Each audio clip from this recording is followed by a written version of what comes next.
Date के बाद आप एक सांस भी नहीं ले सकते, एक सांस भी नहीं ले सकते। सवाल पैदा होता है हजरत कि अगर वेंटिलेटर पे अपने मरीज को लेटा दे तो क्या सांस ले सकता है? कुरान कहता है नहीं। हमने कहा ऑक्सीजन का सिलेंडर लगा दे, क्या सांस ले सकता है? कुरान कहता नहीं। जब मौत आएगी, जो वक्त अल्लाह ने लिखवा दिया है, उसके आगे एक सांस आप नहीं ले सकते। यह है जिंदगी की तल्ख हकीकत, यह है आईना जिंदगी का। देख लो, जो आज हम दुनिया में खो करके और कहते हैं दुनिया ही शायद सब कुछ है, हम सोचते हैं कि शायद मरेंगे तो देखा जाएगा। और दुनिया में आने वाले मरेगा कब, तेरे मरने की डेट तेरे आने से पहले फिक्स है। मरेगा कब, पहले फिक्स है। और दुनिया में जिंदगी भर ब्रांड करने वालों कि मुझे ये कपड़ा पसंद नहीं, मैं उस ब्रांड का पहनता हूँ, मुझे ये कपड़ा पसंद नहीं, मुझे वो ब्रांड चाहिए, मुझे वो ब्रांड चाहिए। पूरी जिंदगी ब्रांड करने वालों, हो सकता है जो कफन तुम्हें दिया जाए वो बाजार में आ चुका हो। वो कफन मार्केट में आ गया, जो कफन तुम्हें दिया जाए। हो सकता है वो कफन आखिरी दुकान पे आ गया, डिलीवर होते होते और सिर्फ अब इस कफन को वही खरीदेगा जो तेरे कफन पहनाने के लिए खरीदने जाएगा। वो आखिरी खरीदी भी उस कफन की होने वाली है। कोई भी चीज कई बार बिकती है ना। ये रुमाल फैक्ट्री से डायरेक्ट मेरे पास नहीं आया होगा, पहले होलसेलर को मिला होगा, उसके बाद डीलर को, उसके बाद छोटे दुकानदारों पे, फिर मेरे पास आया। ऐसे ही कफन का कपड़ा डायरेक्ट नहीं आएगा। हो सकता है आखिरी खरीदी जो उसकी होने वाली है वो आखिरी दुकान पर कफन का कपड़ा आ गया हो। और दुनिया में हराम के काम करके, हराम की बिजनेस करके, हराम के कारोबार करके लोगों को सदा के दौलत इकट्ठा करने वाले, कफन में कोई जेब नहीं होती, कोई जेब नहीं होती। सिकंदर बादशाह जिसने पूरी दुनिया पे हुकूमत की, मरने से पहले अपने बेटों से कह के गया, जब मैं मरूं तो मेरे दोनों हाथ कफन से बाहर निकाल देना ताकि दुनिया वाले मेरे हाथों का तमाशा देखें। बेटों ने पूछा, है मेरे बाप, मरने के बाद तो हाथ कफन के अंदर ढांक दिए जाते हैं, लेकिन तू ये वसीयत क्यों करके जा रहा है कि मेरे हाथ कफन के बाहर निकाल देना? तो सिकंदर आजम ने कहा था, मैं पूरी दुनिया को ये दर्श देकर जाना चाहता हूँ, पूरी दुनिया को ये बता कर जाना चाहता हूँ। और दुनिया वाले, दुनिया में खो जाने वाले देख लो, और दुनिया को सब कुछ समझ लेने वाले देख लो। वो सिकंदर आजम जिसकी हुकूमत का तख्त पूरी दुनिया में बिछा करता था, आज दुनिया से जा रहा है तो दोनों हाथ खाली है। ये है दुनिया की हकीकत, मेरे दोनों हाथ खाली हैं। मेरे भाई, हम खो गए दुनिया में। आज आप जलसा सुन रहे बड़ी मोहब्बत से, मैं मानता हूँ ये अल्लाह का इनाम है आप पर कि आप जलसा सुनना, ये भी अल्लाह का इनाम है। लेकिन सुबह को जाकर आप सो जाएंगे, फजर नहीं पढ़ेंगे, खुदा की कसम आप भूल गए फिर आखिरत को, और भूल गए तुम अल्लाह के अज़ाब को। इन्ना अज़ाब रब्बिका लशदीद, आपने इस आयत को जो है शायद भुला दिया। हम सिर्फ जलसा सुनने के लिए नहीं पैदा हुए थे, हम रब की इबादत और नबी की शरीयत को मुकम्मल तरीके से फॉलो करने के लिए पैदा हुए थे। नबी की शरीयत को फॉलो करने के लिए कोई और नहीं आएगा। नबी की शरीयत को फॉलो मुसलमान तू करेगा। कान खोल कर सुनो, नबी की शरीयत काफिर के लिए नहीं, नबी की शरीयत मुसलमान के लिए। हम दुनिया में आए, दुनिया की हर चीज की तैयारी हमने की।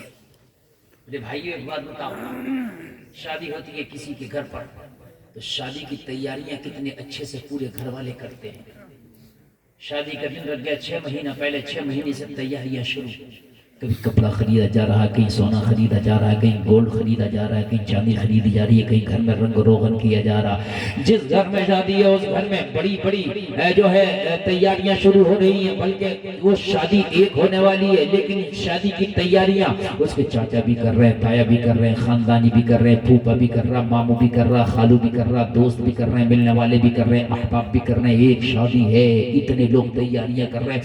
मैंने पूछा किस लिए ये तैयारियां जारी है? है तो पूरे जहानाबाद से आवाज आई, मौलाना मेरे दोस्त की शादी है उसकी तैयारी कर रहा हूँ। कोई बोला मेरे भतीजे की शादी है उसकी तैयारी कर रहा हूँ। कोई बोला मेरे भांजे की शादी है उसकी तैयारी कर रहा हूँ। कोई बोला मेरे बेटे की शादी है उसकी तैयारी कर रहा हूँ। कोई बोला मेरे मिलने वाले की शादी है उसकी तैयारी कर रहा हूँ। कोई बोला मेरे कजिन की शादी है उसकी तैयारी कर रहा हूँ। मैंने कहा जिस शादी की तैयारी कर रहे हो किस तारीख में है? कहा मौलाना फला तारीख में है। मैंने कहा क्या तुझे यकीन है ये शादी उस तारीख में होगी? तो कहा मौलाना यकीन के साथ नहीं कहा जा सकता, हमने तो बारातें भी लौटती देखी है।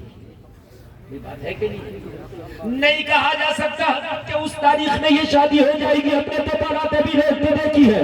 हजरत हो सकता है कि जिसकी शादी है उसका इंतकाल हो जाए, हो सकता है कुछ और हो जाए, हो सकता है शादी की तारीख आगे बढ़ जाए, हो सकता है शादी की तारीख पीछे हट जाए। हाँ, शादी की तारीख रख तो दी गई है मगर यकीन नहीं कि उस तारीख में शादी हो जाएगी। मैंने कहा दुनिया के नादान इंसान शादी का यकीन नहीं, फिर भी तैयारी में पूरा जहानाबाद जुट गया। लेकिन मौत की तारीख अल्लाह ने जो फिक्स कर दी है, कुरान कहता है आगे हो सकती है पीछे हो सकती है, उसकी तैयारी कब करेगा? बेशक सुभान अल्लाह। नारे तकबीर, नारे रिसालत, मसलके आला हजरत, फैज़ाने आला हजरत, इस्लाहे मुआशरा कॉन्फ्रेंस, अज़मते मुस्तफा कॉन्फ्रेंस, नारे तकबीर। बहुत अच्छे हजरत माशाअल्लाह। शादी का यकीन नहीं, उसकी तैयारियां तो पूरी लॉबी कर रही है, पूरा जहानाबाद कर रहा, पूरी रिश्तेदारी कर रही है। लेकिन जिस मौत पर तुझे पता है कि फरिश्ता आएगा तो वापस नहीं जाएगा, उसकी तैयारी कब होगी? उसकी तैयारी कब होगी? आदमी कहता है अभी तो जवानों बुढ़ापे में कर लोगे, तुमको यकीन है कि बुढ़ापा आएगा? कोई एक आदमी खड़े होकर बता दे हजरत मुझे यकीन है मेरा बुढ़ापा आएगा।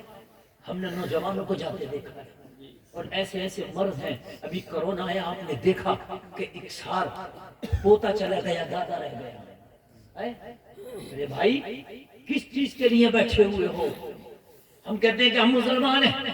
मेरे भाई मुसलमान की शान ये तो नहीं होती कि दुनिया में ऐसा भूल जाए, दुनिया को ऐसा पकड़ ले, दुनिया के रंग लकीरों में ऐसा खो जाए कि आखिरत को भूल जाए। नहीं, मुसलमान वो है कि जो दुनिया में रह के आखिरत की तैयारी करे, वो मुसलमान है। दुनिया में रह के दुनिया को हासिल करते हैं वो काफिरों की शान है। दुनिया में रह के आखिरत को जो हासिल करते हैं ये ईमान वालों की शान है। ये मना नहीं कर रहा कि पैसे नहीं कमाओ, अल्लाह करे तुम करोड़पति हो जाओ, अल्लाह करे तुम अरबपति हो जाओ। मैं तो बस इतना कह रहा हूँ पैसे के लिए दीन को ना छोड़ो, पैसे के लिए नमाज नहीं छोड़ना चाहिए, पैसे के लिए दीन नहीं छोड़ना चाहिए, पैसे के लिए सच नहीं छोड़ना चाहिए, पैसे के लिए मुस्तफा की शरीयत नहीं छूटना चाहिए, पैसे के लिए कुरान का रास्ता नहीं छूटना चाहिए। मैं पैसा कमाने मना नहीं करता, जायज तरीके से अगर करोड़पति अल्लाह आपको बनाए तो बच जाओ, अगर हराम तरीके से एक सिक्का अपनी जेब में ना आने दो। इसलिए ईमान वाला वो है जो हराम की दौलत को ठोकर मार देता है मगर कभी सीने से नहीं लगाता। इसलिए कि मरना है उसे पता है कि ये दुनिया से। लेकिन आज मेरा मुसलमान खुदा की कसम झूठ बोलकर अगर उसे रोजी मिल रही है तो झूठ बोलने आज मुसलमान तैयार है। शराब की भट्टियों पर जाकर देखो, शायद गैर मुस्लिम कम हो, आज मेरा मुसलमान ज्यादा नजर आ रहा है। कहां पर आज मुसलमान नहीं है मुझे बता दो। क्या हम मेकअप के मार्केट में कम है? सबसे आगे हम हैं। और एक बात बताऊं लोगों, कड़वी है मगर हकीकत कह रहा हूं, गैरों ने शायद इतनी बेपर्दगियों के बाजार गर्म न किए जितने आज इन कलमा पढ़ने वालों ने कर दिए। गैरों के है एक रामलीला होता है, शायद साल में एक बार होती है, एक बार होती है, उनमें उनके मर्द औरत जाते होंगे। हमारे औरत साल के 12 महीने चलते। गलत नहीं कह रहा। फला दादा मियाँ का, फला दादा मियाँ का, फला दादा मियाँ का उर्स करना मना नहीं है, उर्स करो, लेकिन उर्सों में फिर कव्वालियां, उर्सों में फिर वो चक्कर झूले, उर्सों में फिर वो औरतों का जमघटा, उर्सों में मर्द और औरतें, उर्सों में फिर वो रात के मेले। मुझे बताओ हमसे ज्यादा बेपर्दगियां कौन कर रहा होगा? बताइए मुझे। क्यों नहीं लिखा जाता कि इस उर्स में औरत का आना मना है? अगर लिख दिया जाएगा तो इनकम कम हो जाएगी। क्यों नहीं लिख दिया जाता? उर्स में होगा मगर उर्स में कोई चलकर झूला नहीं होगा। उर्स में उलमा की तकरीर होगी, कुरान हदीस की बातें बताई जाएगी। तो उर्स में जाए तो गाड़ी करके, तू उसके साथ चक्कर झूला करके, अरे ये उर्स कैसे जाहिर हो जाएगा? अगर उर्स करना है तो ऐसा कर जैसे बरेली के अहमद रजा का होता। बहुत बढ़िया। जैसे पीलीभीत के हुजूर शाही मियां का होता है। क्या यहाँ पब्लिक कम होती है? क्या भीड़ कम होती है? बरेली शरीफ में पैर रखने जगह नहीं, बस लिया कुचल जाती है। और मेरे भाई ये उर्स करवाया, नहीं मानेंगे, नहीं मानते लोग, नहीं मानते मत मानो, लेकिन कान खोल करके सुन लो, इन्ना अज़ाब रब्बिका लशदीद, तेरे रब की पकड़ बहुत सख्त है, बहुत सख्त है। ऐसा नहीं है कि उर्स में भीड़ हो, उर्स में कव्वालियां करोगे तभी भीड़ होगी, ये काम करोगे तभी भीड़ होगी, वो काम करोगे तभी भीड़ नहीं, ऐसा नहीं है। अभी एक जगह उर्स हुआ, उसमें उस्मान भारती को बुलाया। हंसने की नहीं, रोने की बात है, ये कौम का पैसा है। अरे भाई नाचने वालों को दे देते हो, तो भाई बुलाया, क्यों कि भीड़ इकट्ठी होगी। अल्लाह की कसम खा के कह रहा हूँ, अच्छा कभी कभी ऐसा करते हैं, एक दिन जलसा और एक दिन कव्वाली, ये भी करते हैं। एक दिन जलसा एक दिन मुकाबला, ये भी करते हैं। तो एक दिन जलसा था, उस जलसे में मेरी तकरीर थी, तो उस्मान भारती को बुलाया पहले दिन। दूसरे दिन मेरी तकरीर थी, खुदा की कसम मेरी तकरीर में कितना मजमा था ये बता रहे कहते थे, वो जो उस्मान भारती आया था उससे 5 गुना ज्यादा मजमा। आप गाने वालों को, नाचने वालों को बुलाते हैं, भीड़ इकट्ठी होगी, ऐसा नहीं, आप उलमा को बुलाओ, उनके नाम पे भी मजमा आता है। इतनी सर्दी में और ये रात के 2 बजने वाले आप बैठे हैं, ये आलिम की तो मोहब्बत है कि नहीं? सलीम रजा साहब अभी एक जुमला कह गए, गलत कह गए कि घर की मुल्की दाल बराबर, दाल बराबर होती तो आप रुकते ही नहीं। आपने बकरे मुर्गे से बढ़ के समझा है, गलत था कि नहीं था? घर की मुर्गी दाल बराबर होती तो क्यों रुकते आप, है कि नहीं? अगर वो मेरी तकरीर के बाद नाच पढ़ने तो उन्हें पता चल जाता कि घर की मुर्गी दाल बराबर क्या होता है।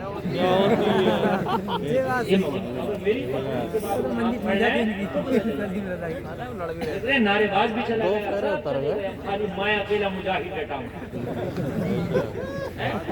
और कमेटी वालों ने भी चाय कहा, मुफ्ती गुलफान के दवे को पिलाने। लेकिन लास्ट में तकरीर हो रही है, तो भाई तकरीर सुनो और कान खोल के सुनो। ऐसी तकरीर करके जाऊंगा इंशाल्लाह। अब भी इतना जिगर रखता हूँ, गुर्दा रखता हूँ कि आप जिंदगी भर याद रखेंगे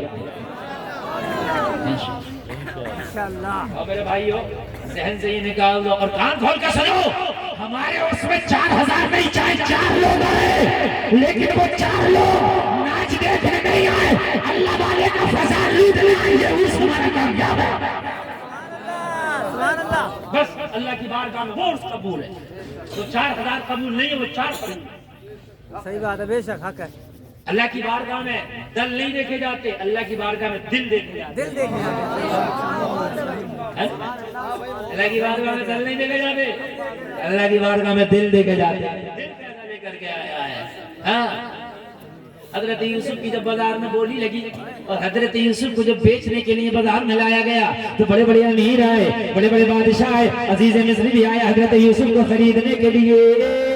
एक बूढ़ी औरत रुई का गट्टा लेकर, जो रुई काटते हैं चरखा से, आप देखते हो सूत काटते हैं, वो अपने सूत के गट्टे लेकर बाजार में चली। किसी ने पूछा बूढ़ी माई कहाँ जा रही हो?